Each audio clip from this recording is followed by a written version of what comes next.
Welcome back to Narrative Dive, where we talk about the stories that dominate our world. I'm Angela Natividad, your resident mythologist. And I'm Jessica Buchleitner, your resident journalist.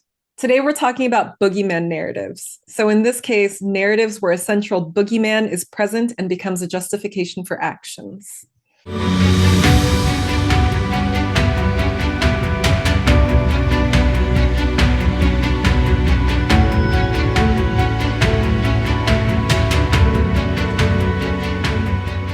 I love the term boogeyman, Angela. It Tell me is something why. that we've all heard from the time we were a kid. And that's because it originated as a term, as a mythical creature that was supposed to be hiding in the beds of children to scare them in the middle of the night or to scare them into good behavior. And in many ways, boogeymen narratives are exactly that, except they're that for a broader society. They're symbolic, and they're meant to scare a broader society into some kind of behavior. Maybe not necessarily good behavior, but they're used to sway people one way or another. Let's just put it that way. So a boogeyman is, as a symbolic reference, often depicted as an evil figure. I don't know many good boogeymen, right? I mean, anytime I hear the term, I think about a horror story. And often what this is for is to cause fear and uncertainty in a population. This is how these narratives are so particularly useful, is that they pin a lot of broader issues and problems and fears. Usually it's a collection or collective group of fears in society that are pinned onto this one central figure. And this one central figure becomes the embodiment of a cause, a major action, a zeitgeist, whatever you have it.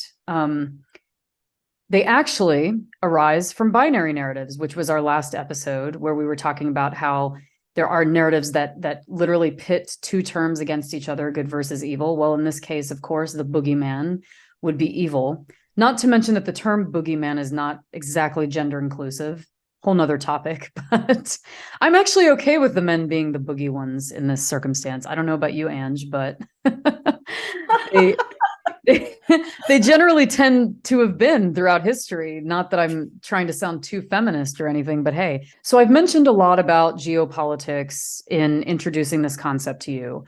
So what would be an example of this? And within my lifetime, growing up in the US, one of the best examples I can think of a boogeyman, a contemporary boogeyman, is the war on terror that began during the Bush administration, the President Bush. And for the longest time, Osama bin Laden was our boogeyman in the US. And usually why he was so effective, and flashing images of us, on a news screen of him was so effective, is that he became the symbol of the uncertainty that we were now living in. And this was not just in the US, but throughout the rest of the world. There were, after September 11th, there were a collection of terror attacks echoing throughout the world, in the US, Europe, South America, various African nations as well, Southeast Asia. We saw this ripple effect of attacks claimed by Al-Qaeda even that said that they were responsible for these. Depending on where you are, of course, it's Al-Qaeda or it's Taliban or Al-Shabaab, if we're talking about the Horn of Africa region. But my point of bringing this up is that Osama bin Laden's face and him as a central figure came to reflect this collective fear in our societies about what's going to happen to us next. Can I attend a Boston Marathon? Can I go to an airport and wait on someone to show up? Can I be in a train station? Can I even be in an editorial office, for example, or sitting on a porch, goodness, on a terrace, at a cafe in Paris, without being either shot or blown up or having some horrific incident happening? And this collective fear of terrorism activity was so strong and so prevalent. And the boogeyman of this and the representation of this became Osama bin Laden. So anytime we talked about the global presence in Afghanistan or Iraq, what was the justification for soldiers being there? What was the justification for bombings and violence happening? It was this boogeyman of fear and terror. and it was Osama bin Laden. And if you look back at any of the archival news footage, there are a couple of taglines, which this was in the days before hashtags, right? I swear, weapons of mass destruction would have been a great hashtag, don't you think, Ange? In fact, I think it is currently even a hashtag, like hashtag WMD, hashtag weapons of mass destruction. But we saw that tagline being put out there. And then we also saw bin Laden's image constantly for many, many years out in the news. And the problem with this is that this boogeyman figure became transplanted to the faces of every Arab person, Middle Eastern person, Muslim person, Afghan person. And so you ended up with a collective fear of not only terrorism activity, but a collective fear that became directed at certain groups of people because of the image, the boogeyman image that embodied these beliefs and this collective fear.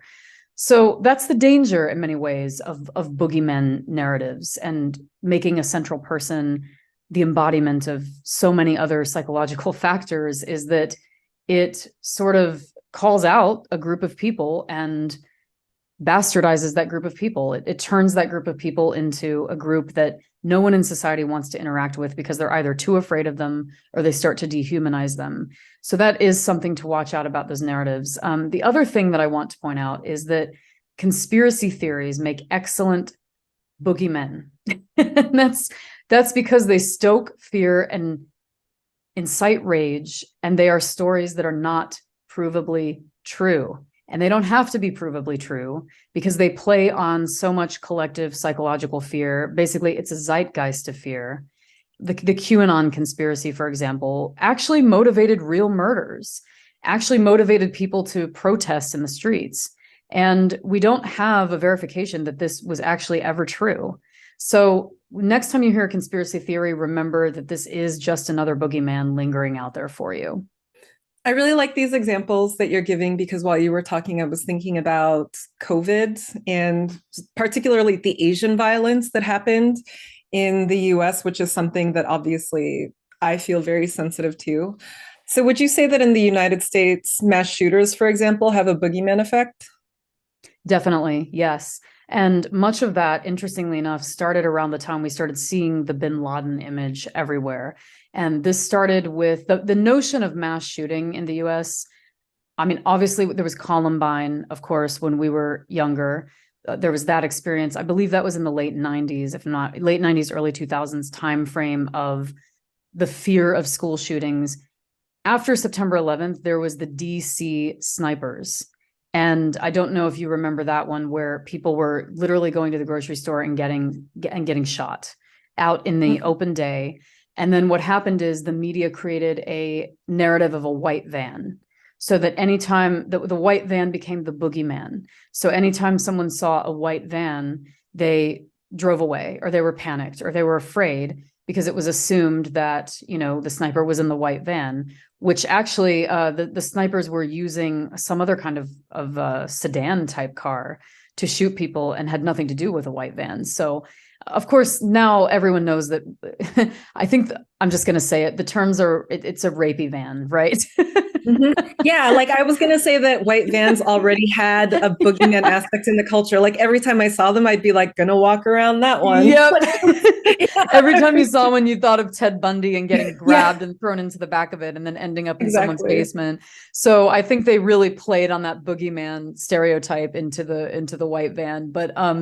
But that notion of a shooter or mass shooting, that you could be in public somewhere and invisibly be shot by some force or person or entity and have no idea where the shot even came from, started to really be a collective boogeyman in the US. I think the school shooters that have followed after Columbine, which in my opinion are copycat shooters, are, and predominantly it must be called out that they are white male children for the most part. That exact type, it's usually white male children. But they are playing on that boogeyman narrative to get their whatever 15 minutes of fame or act out their rage, or a combination of all things. And yeah, I mean, that's also where I think we as media are encouraging these kids to go out and shoot, because if we're giving them so much coverage and celebrity and stoking this fear continuously over and over again, it's encouraging more of them to go out and perform lone wolf acts of terror. Yeah. I find. Yeah, it builds a body of work. Definitely does. It's interesting what you said about this, like that they're playing on this boogeyman idea in order to build that body of work. Because I was thinking about how, yeah, like the boogeyman as a concept in our culture, like our collective cultures, was a like just a generalized figure that didn't even necessarily have a face. That's mostly used to keep kids in line, right? Like you have the hobgoblins in England and Scotland. Like there are many different variations of the story. Krampus in Austria, I in the love Middle the East. Krampus. Yeah. Like you might Yeah. find a gin under your bed. For me, when I was a kid, my grandma used because I'm Filipino. So I don't know if this is like a generalized Filipino thing or something she made up, but you know, for her, it was like the multu is gonna get you. And I was terrified. Like if I didn't go to sleep right at this instant, there was a multu. And I had this like just sort of general idea of what it might look like. She never described it. It was just an idea. And that made it terrifying. But yeah, like, so we have, this is probably also a very ancient idea because you're always trying to keep kids in line. And as you mentioned, it's very easy to go from there to keeping larger populations of people not necessarily in line, but aligned, doing something specific or feeling something specific. So I also wanted to talk about how the boogeyman gets conflated in our culture, I would say, with these separate but maybe sort of Venn diagram connected ideas of the scapegoat and the villain. One of the things that, like, one of the ways in which I think the boogeyman really came into modern culture, like as itself, and sort of transcends into these other archetypes, is through, like, did you watch the 2014 film The Babadook? No, I didn't. Okay. So it's like, it's this very interesting horror film that made a big furor for a while, but it was a really good way of taking this boogeyman figure, like this pure classical boogeyman figure as it was, which is part of our shared childhood experience, and turning it into a way of expiating trauma in adulthood. Like in the end, you find out that this boogeyman, which is a very, like, it seems like a very real monster in the story, is standing in for something else, which is also very real and very monstrous. So I thought that that was really interesting. And it got me thinking about, particularly with regard to everything that you were saying, like this idea of how a boogeyman can be easily sort of transmuted into a scapegoat or a villain. So these are two quite different ideas, right? Like, so a scapegoat was a very old strategy whereby, you know, like some group of people would, you know, like because there was something wrong with their land, there was a curse, there was a plague, there were many deaths, they would select a goat, like a creature of some kind, and sort of use it to expiate the culture. You know, they would sort of rain down on it all of the evils that they felt were being visited on the culture, and they would send it away, most likely to die. And this is something that we increasingly do with people. There's this, the late writer Daniel Deerdorf wrote this very lovely book called The Other Within, which is about how it's really important for cultures to have a system, a methodology for addressing both our inner others, so those inner shadows inside ourselves that we feel really uncomfortable looking at, so that we can coherently and not in sort of like a reflexive, weird way deal with others in our cultures and find cohesiveness, you know, instead of making things about like a good versus evil narrative. But because we're not able to do this, instead what we do is we create others inside ourselves, like parts of ourselves that just can't be visited, that are just objectively off limits. And we also do that with people. So we expel or we blame other people literally for whatever is happening in our culture, which is where, you know, like this idea of the scapegoat comes from. So you can see this with someone like bin Laden, or even with this more complicated figure of Russia, which, for all the sins of Russia, it's not the same as Russians. And it's also, kind of become a good versus evil narrative, right? As you mentioned, it's East versus West, it's good versus evil, it's the Protestant ethic versus communism, all of those kinds of demons that we haven't really expiated inside of ourselves. And then you get this idea of the villain, like, because the boogeyman sort of gets conflated with these other ideas about a more generalized evil, which includes villains and scapegoats.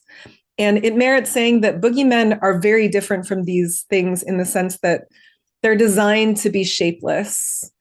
And even if they are villains, sort of psychic villains, they're not scapegoats. Like, they're not really something that you're designed to be able to capture and point to. That's kind of the point of what a boogeyman is.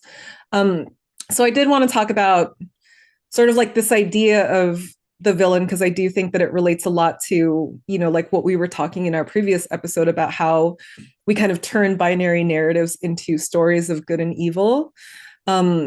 So I think I mentioned last episode, so I won't dwell on it too much, this idea of the devil and how in Abrahamic religion, quick digression, I feel like we talk a lot about Abrahamic religion in a very general way here. And I just wanted to say there's nothing against Abrahamic religion specifically, but we talk about it a lot because it's created most of like the subconscious foundation for the apparently, but not really, agnostic rationalist culture that we're in. And because most of us don't really know about that or examine that in a meaningful way, a lot of the tenets that come from Abrahamic religion that might not actually be great for us are not treated with the same relativity as other belief systems.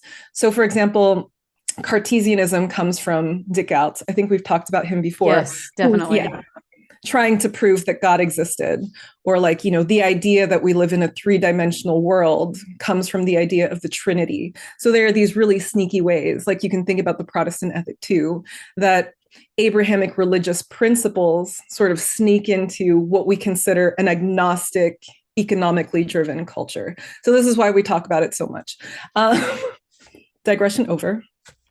So yeah, as we mentioned last episode, the idea of the devil doesn't really harden into this existential evil until about like the 16th century, when mercantilism and sort of like international transactional businesses are being designed. So there's this to take into account, but also really, really complex narratives like menstrual myths, like we were talking about earlier, they also get flattened out. You did mention that most boogeymen, I would say, like generally we think of boogeymen as male, but villains can be female or male, right?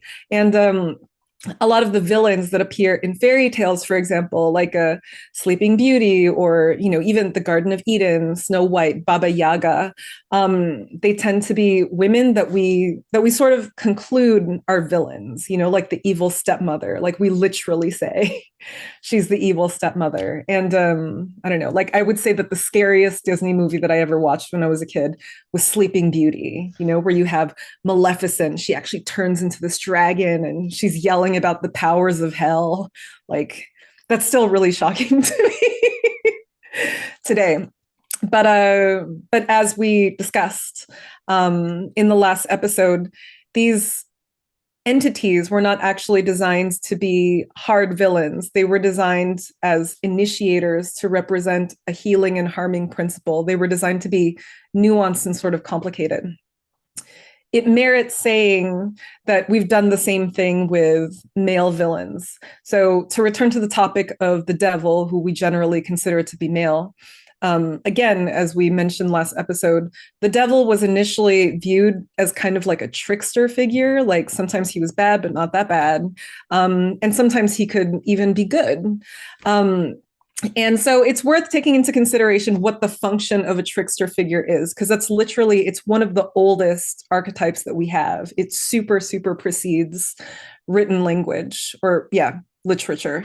The function of the trickster, and that could be like Coyote, Mercury, Hermes, like there's any number of them, Odysseus from the Odyssey.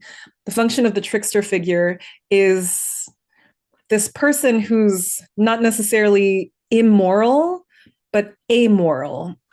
And this was a position that was called the sacred amoral. And their function was to kind of, they were usually appetite driven. And they showed us why certain boundaries existed, typically by challenging them and thereby kind of creating them.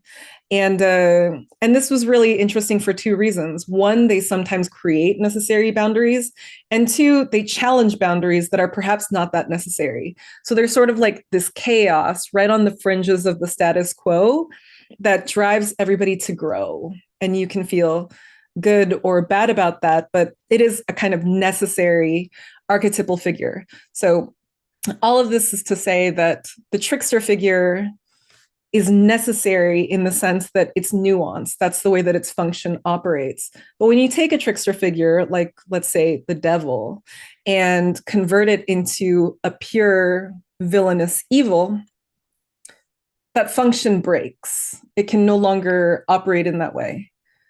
One thing that's really cool, though, is that children's storytelling, at least from my perspective, tends to evolve a lot more quickly than adult storytelling, which is like when I talk about adult storytelling, I'm talking about like the news, for example, because that's like the main storytelling that we're all giving, that we're recounting to each other. Definitely. Those are, yeah, the main stories that we share. So children and youth storytelling used to be like, if you think about like Disney or the Marvel movies, for example, like many years ago when we were children, like good and evil were very clear. They were black and white. The villain was a bad guy, like Maleficent, and the good guy was a good guy, and you were just always going to root for him. Like they probably had some nuances or quirks, but that's okay because they're the hero. The villain can't have any nuances or quirks because they're just evil. And then you get into this phase of like Pixar, and also, I don't know, like people starting to push against sort of like the Marvel blockbuster model. And now you have these really nuanced villains. It's almost very difficult to say who's a villain at all, because sometimes you agree with them, sometimes they have very strong family ties, sometimes they're driven by quite relatable things like love or an anxiety about the world. And so now you have these far more nuanced villain figures, which brings us back into a place where we can perhaps introduce more nuanced archetypes to start with, like, reintroduce this complicated idea of the trickster. I would say in Despicable Me, for example, the main villain is kind of like a trickster figure. He's sort of like curmudgeonly and weird and definitely problematic, but sort of like charmingly so. And like, I don't know, he's almost not a bad guy. But probably, I don't know, he's doing bad guy things. I don't know, like it's complicated, right? Like that's part of what a trickster figure is. And when you can introduce like more nuanced figures like in that way, you can have more nuanced conversations, which is really difficult when you just have a hero villain idea. And because of this, like because we're kind of introducing more nuance, at least in children's stories, into this idea of good and evil and the idea of heroes and villains, it kind of gives us an opportunity to sort of like take the boogeyman back, like take it out of this place where it can be so callously weaponized without people noticing it really. And I don't know, and maybe we have this other generation that's kind of like, well, what exactly is this boogeyman figure? Like, is there a person under there? Like, what do I actually know about that person? Or what do I actually know about that country or this topic generally before I just decide unilaterally that that it's something to fight and that I am by default on the side of the good? And that's something that gives me a lot of hope, in fact, like this idea that there's a generation that's already, coming out of college that might already be asking that kind of question. Like, is it a boogeyman? Like when we're asked to simply believe that something is wrong or that someone is bad. And yeah, I don't know, it might make Thanksgiving easier, or maybe we just won't have that anymore. Which is also I definitely noticed that Gen Z is doing that a lot more, are challenging those things a lot more. I don't think millennials were quite so equipped to challenge those because, I mean, millennials came up during the advent of the internet. They can't, I mean, there's so many things happened in the last, 30 That's years true. and, or even 20 years where, the internet scaled like from web 1 to web 2, now to web 3. I mean, it's rapidly scaled. There's a lot of, like, we went from, the town newspaper to cable networks that are 24/7 to now social media plus cable networks that are 24/7. So having these terms like, weapons of mass destruction and a bin Laden picture everywhere is actually lazy when you think about it, but Yeah. it's also a desperate attempt to fill constant programming. I do like, though, what you're saying about millennials, because I think that as a generation, we were in this complicated place where we were straddling a lot of beliefs. Like systems were starting to collapse in our generation, and we didn't really Very. know. Like we didn't really know that we wouldn't be able to buy a house, for example. 1 in 4 millennials still lives at home. That's like a statistic that I read recently. Like the oldest millennials are in their 40s now. I know. So yeah, that's not a small figure at all. And I think the difference with Gen Z and apparently Gen Alpha, which is already, getting up there. It's quite alarming how quickly this happens. I think that they've just divested themselves entirely of the suspicion or the belief that some of the systems we thought would be in place for us will exist for them, or that they should exist at all. Like, and I think that gives them a lot of freedom. It gives them the space to operate as trickster figures, which is compelling. This Boogeyman episode is becoming a trickster episode. I'm sorry. No problem. I mean, it can morph into many different things. So, so in conclusion of our Boogeyman roundtable, there's something really funny about using that term, isn't there? A Boogeyman roundtable, if anybody could ever have such a thing. It's that understand that these people or figures or conspiracy theories or ideas that are made into boogeymen are actually the collective embodiment of a lot more, a lot of psychological fear, often uncertainty. And obviously, when the human brain is uncertain about something, it starts to create a reality or scenarios or ideas in the absence of knowing fact. So when you see something like this, just be aware that you now know what it is and what it represents, and try to dive a little bit deeper into what it could be the collective embodiment of. Thank you for joining us again on an episode of Narrative Dive, where we explore the narratives that dominate our world. We have an exciting announcement to make. We are almost at the end of our MVP, our minimum viable product, which was season 1 of Narrative Dive. So if you've actually watched all of these episodes or followed them or listened to them on the podcast channels, we salute you and we thank you. And please send your feedback, because there will be an important meeting, foreshadowing here. There will be an important meeting once we conclude our last episode of season 1 to find out how we decide to pivot or what direction we decide to take the series in after that, including more opportunities, potentially merch. So stay on board with us and stay with us during our innovation journey. We're loving having you here. Take care.